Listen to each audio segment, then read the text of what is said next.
슈미입니다. 아주 오랜만에 인사드립니다.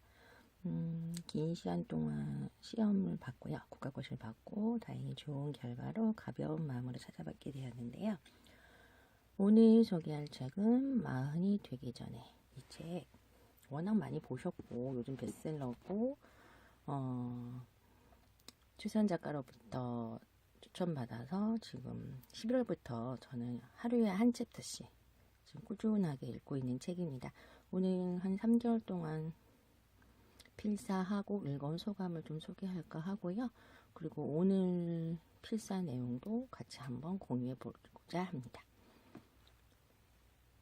우선 저는 토네이도 출판사가 상당히 좀 흥미롭습니다. 여러 가지 책을 많이 사봤는데 한 가지 좀 아쉬운 점이 있다고 하면 저같이 이제 하루에 하나 너무 좋은 문장들이 많은 책이기 때문에 하나씩 넘기면서 보기에는 너무 커버가 좀 많이 해져요.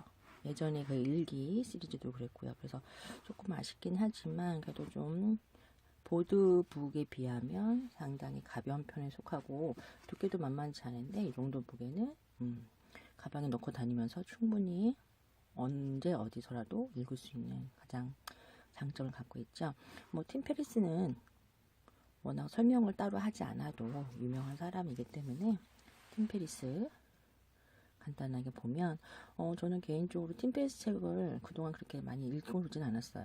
읽어오진 않았는데 이 마흔이 되기 전에를 읽기 전에 읽고 나서 너무 마음에 들어서 올해 제가 운영하고 있는 보물지도 선정도서에 팀 페리스 책 한 권이 들어가 있습니다.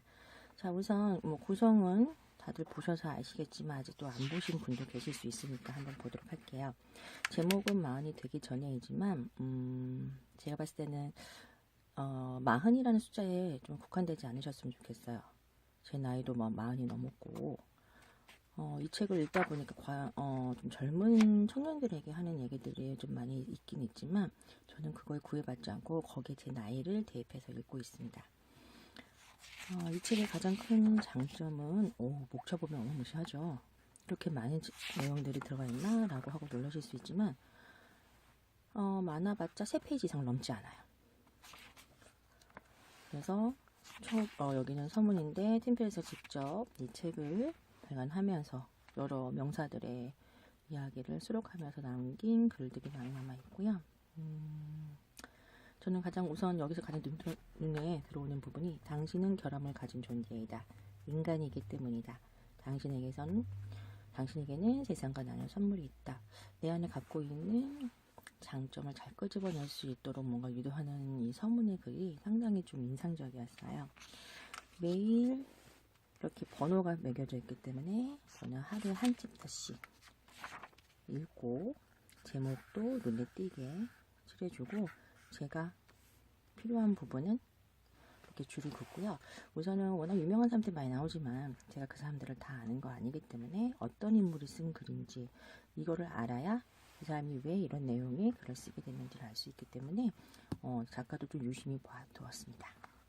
이렇게 매일 잠들기 전에 침대가 아닌 바닥에서 자기 때문에 바닥에 배를 깔고 이렇게 하나씩 읽고 정말 마음에 드는 부분은 벼슬을 쳐가면서 계속 읽고 있고요. 중간에 좀 필사한 내용이 저와 그 상황이 맞지 않다고 하면 과감히 넘어갔고 지금 보시면 이렇게 아직도 이만큼이 남아있고요. 또 오히려 시험 때 많이 힘들어서 매일 읽고 매일 필사를 했는데 시험이 끝나고 나니까 조금 풀어져서 한 5일 정도 지금 안 썼고 어제부터 다시 시작했거든요. 그래서 굳이 이거를 매일 해야 되면 좋긴 하겠지만 그렇게 얽매이지 않고 제 생각에는 한 이 정도면은 6월 말까지 넘지 않을까 싶긴 해요. 그래도 한 3개월 정도 꾸준하게 읽다 보니까 어쩔 때는 저의 상황에 맞아 떨어져서 너무 공감이 되는 부분도 있고 앞으로 살아가면서 꼭 이 말은 내가 기억을 하고 살아야 되겠다. 가슴에 안고 살아야 되겠다. 라는 내용들도 많이 있고요. 그리고 또 아무래도 외국어를 번역하다 보니까 우리나라 정서에 맞지 않는 문법은 어법은 좀 있는 것 같긴 하지만 그거는 이제 독자들이 잘 해석을 해서 나만의 내용으로 채워가는 게 좋은 것 같습니다. 저는 여기 이 부분이 또 가장 그 당시에 마음에 들었던 건데요. 패턴을 무시하라예요. 우리가 살아오면서 패턴을 나도 모르게 터득을 하고 그대로 유지하려고 하는 좀 성향이 있는데 여기 보시면 성공하고 싶다면 성공하는 패턴을 무시하라. 그래서 성공담에는 뭐 여러 가지 특징들이 있다고 얘기를 해요. 근데 패턴을 찾는 것보다는 패턴을 무시하는 노력을 기울이기 바란다. 그리고 아이디어가 아니라 아이디어의 실현이 중요하다. 이 말을 한 사람은 스콧 베스키라는 기업가이자 투자자가 얘기해 주는 거예요.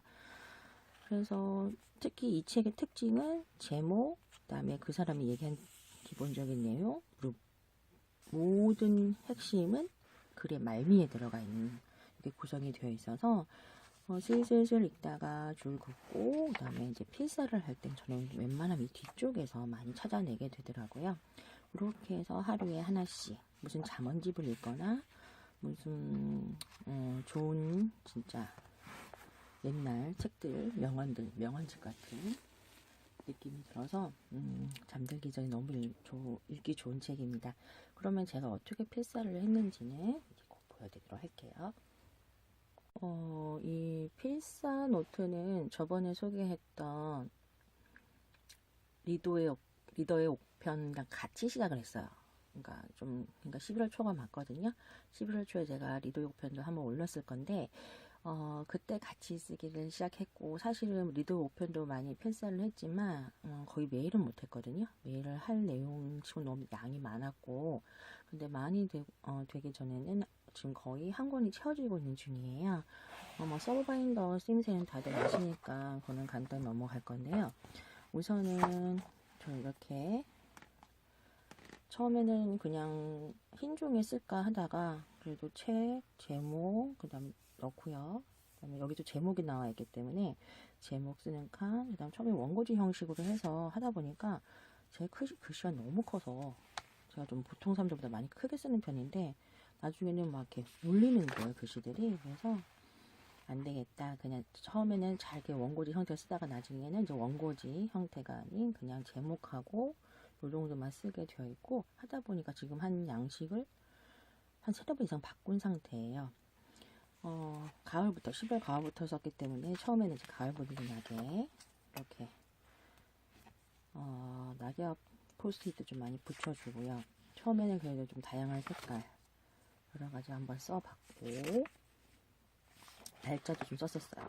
날짜를 쓰다 보니까 이제는 누가 한 말인지를 적어두는 게 상당히 중요하겠더라고요. 그래서 나중에는 저자까지 쓰는 칸까지 했고요. 그리고 제가 또 다이소 문구를 워낙 좋아하기 때문에 다이소 한번 쓸 때마다 저도 모르게 개미지옥 같은 느낌이 들긴 하지만 스터디, 마테 같은 걸 많이 이제 데리고 오잖아요. 그래서 점점 한동안은 또 화려하다가 이때도 사실은 작년 7월부터 공부를 했기 때문에 공부를 하는 중이었고 11월은 조금 그래도 여유가 있을 때라 좀 다양하게 꾸며가면서 이렇게 필사를 했고요. 전체 필사는 아니고 제가 마음에 드는 발췌 필사를 한 거죠.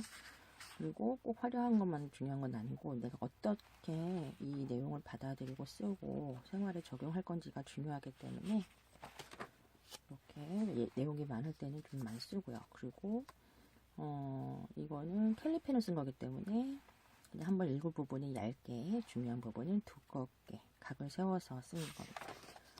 밑에 보시면 지금 11월달 계속 넘어가고 있죠.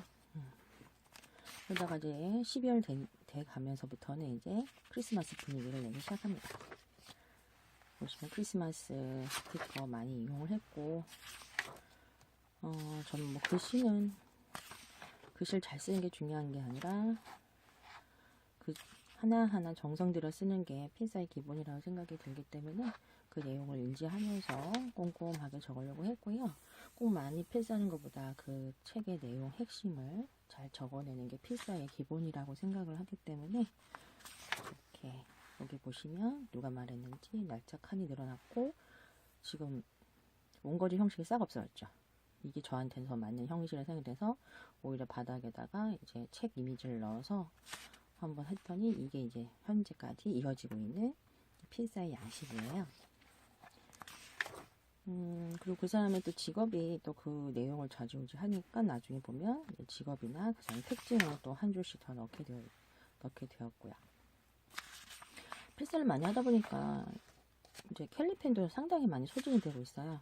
그래서 캘리펜을 좀 색깔별로 따로따로 살 수 있으면 좋은데 거의 세트로 팔기 때문에 그게 좀 아쉽긴 하지만 지금 거의 요 시기는 12월 이제 후반 연말인데 연말을 공부로 지금 거의 보내서 좀 많이 우울하고 힘든 시기였어요. 그래서 이때는 이렇게 거의 뭐 처음에는 뭐 스티커 붙이다가 1월달 넘어가면서부터는 스티커 붙일 시간도 없다며 잠자기 전에 이제 쓰고 그래도 하루 종일 고생한 나 자신에게 좀 위로를 해주는 힐링 시간이었기 때문에 이렇게 한 가지 색으로 많이 쓰거나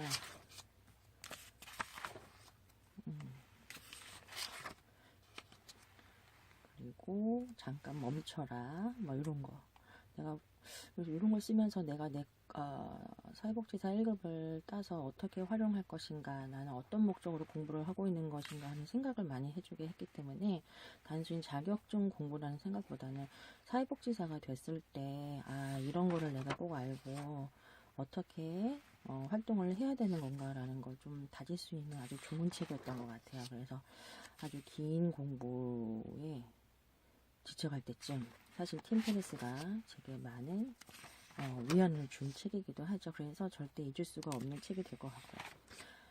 자, 한동안 쉬었다가 이제 계속 이제 쓰다 보니까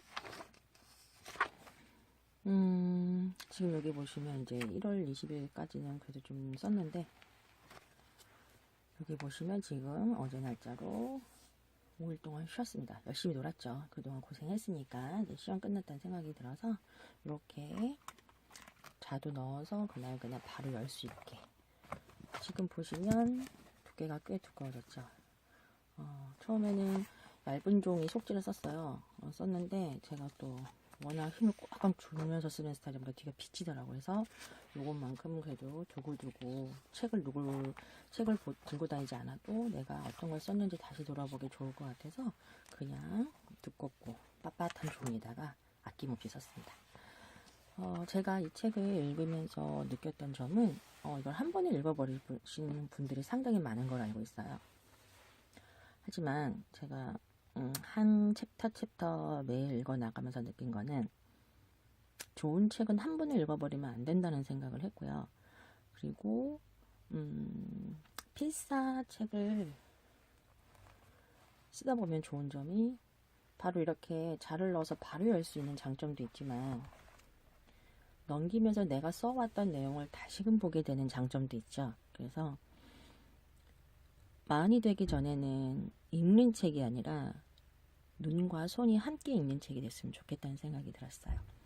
그래서 많은 북튜버들이 이 책을 많이 소개했겠지만 저는 이거를 품품 독서 중에 손품 독서로 지금 추천을 하고 싶은 건데요.